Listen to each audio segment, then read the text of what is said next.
বলবো বলুন তো বন্ধুরা, এই আশেপাশে এই পাবলিক থাকলে কিন্তু আমাদের ভিডিও করা এখন আমাদের নেক্সট ডেস্টিনেশন 10 টাকার চা।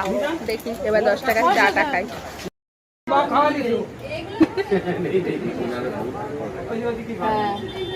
গাড়িতে দুজন আছে।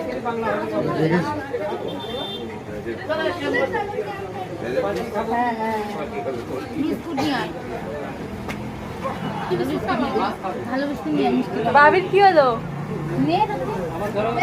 আমরা 10 টাকা চ্যালেঞ্জের লাস্টে চলে এসেছি, সেটা হলো আইসক্রিম। দেখো বন্ধুরা, আইসক্রিম মোটামুটি 10 টাকার পেয়েও গেলাম। দোকানে গিয়ে দেখলাম 10 টাকার রাবড়ি আইসক্রিম পেয়ে গেলাম আমুলের। তো আমরা মোটামুটি সবাই খেয়ে নিলাম। 10 টাকার চ্যালেঞ্জ এখানেই শেষ করলাম। দেখো এবার আমার দাদার কিছু বক্তব্য শোনো। বেচারির কি অবস্থা, দুর্দশা অবস্থা। এটা ক্যারি ব্যাগের ব্যবস্থা কর ভাই, ক্যারি ব্যাগের ব্যবস্থা কর। সামনে ফাঁকা মাঠ হবে ভাই। একটা জলের বোতল নেই 10 টাকা।